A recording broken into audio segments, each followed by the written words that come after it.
found a tube, and the minute I opened it, the smell transported me through. This one's wife. Harry wants his mates back. Hi, Prince Harry here. Yeah, Prince of Pink Pancakes, as HG calls me. Oh, what a guy. Great gags.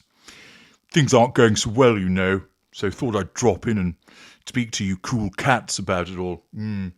Yeah. Megsy, not being very nice to me at the moment, to be honest.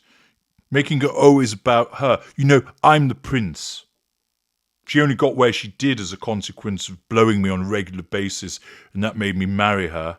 Thing is, made me go to Canada. Bit cold, wasn't too impressed. But then she said, we're going to go to California. Sunny. As long as you survive to 50, you ginger fucker, you'll be okay. Well, it sounded all right. She said I could play polo and there'd be plenty of spicy poontang. So I thought, what better than expose my nutsack to some Californian sun rays while she jiggles up and down on top of me. Hurrah! But it's all gone fucking wrong. You know, when I was in Blighty, yeah, I know it pissed down quite a bit, but I got to go to Bonkers Night Spot with nipple burn, nutcracker, wanky trousers, bodger, todger, lobber and gobber. Great gang we were. Much larks had. Yeah. But then Megsy came along and said they were all horrible people. And I kind of listened. I don't know why. Perhaps it was as a consequence of her sticking her fingers up my bum and tromboning me. Yeah, I guess that was it that kind of turned my head. So I didn't really bother with them much longer. So I didn't go to Bonkers Night Spot anymore. Didn't go for a bab at Abracadabra. And also, I was banned from going anywhere near Madame Titty's lap dancing club. So, yeah, I kind of fell out with the gang and Skippy and all the rest of them. And then when I went to the States, she said, I've got some new friends for you. But the thing is, I don't really understand what they're talking about a lot of the time. They're on about equity and talking about authenticity and then chakras and things like that. I want to talk about boobs and horses and weed.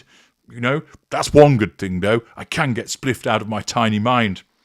Anyway, I really miss my mates. I really do. Really, really, really miss them. I'm not allowed to call them. Megsy only gives me a Fisher-Price phone and I can't contact anybody on that. She says, what's the point? Nobody wants to talk to me. It's true. But I want to see my mates again. I want to down some pints. Chug, chug, chug, chug. American lager's not the same, you know. I actually want to stagger out of a nightclub and it's raining on my head. Yeah. Anyway, so I'm pretty homesick, to tell you the truth. But I'm going to let HG explain a bit more about it. He's got a better voice.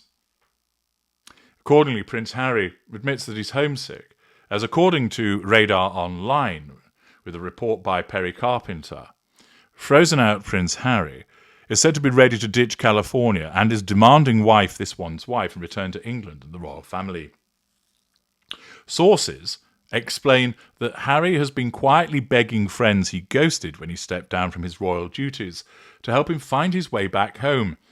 That probably serves a dual purpose. The dimwit probably can't work out where Blighty is on a map, and he wants there to be some form of reaching out to him, to use that awful phrase, to enable him to come back to Blighty.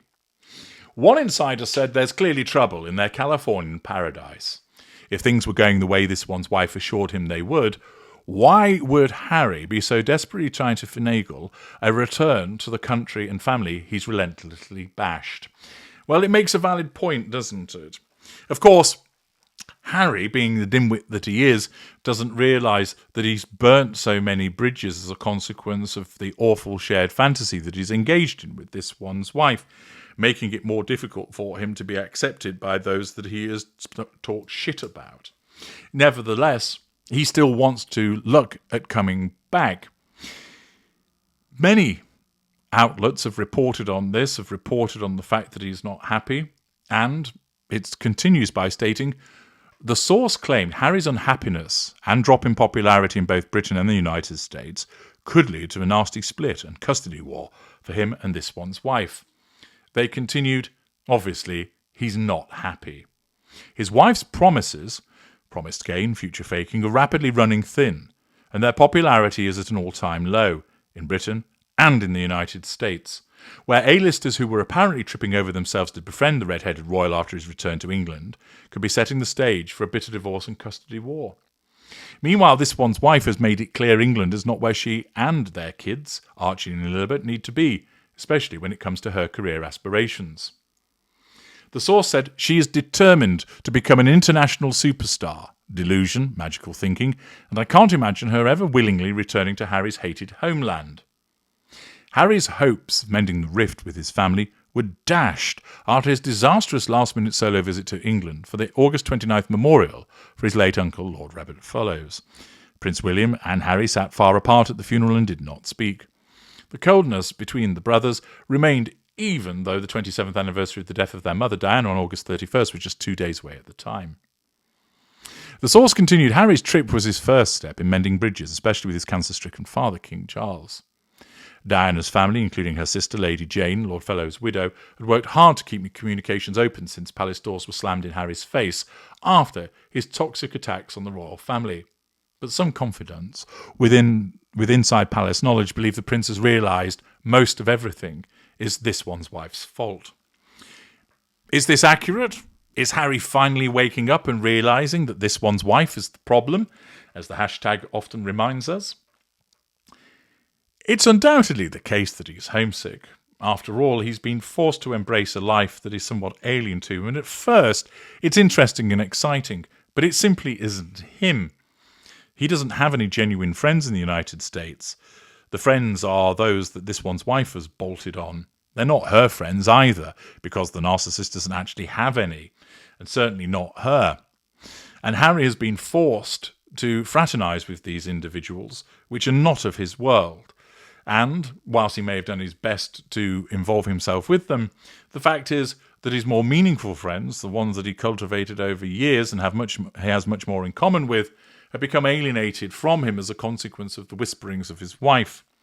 And it may well be the case that he is now waking up and realising that the grass has not proven to be greener. Indeed, as a consequence of drought conditions, it's brown, or it might even have been set on fire as a consequence of a wildfire. He, with the combination of the fact that he's in an alien environment to him, and with the pressures of the sustained devaluation, and these reported sources that keep on mentioning that he wants to return to Britain, could well be the case that it is going to happen. It wouldn't be a surprise that all is unwell in Monty's shit show. After all, he is ensnared by a narcissist. But it remains to be seen if he's actually waking up to all of this and whether he'll actually do anything about it. I'm H.G. Tudor. Thank you for listening.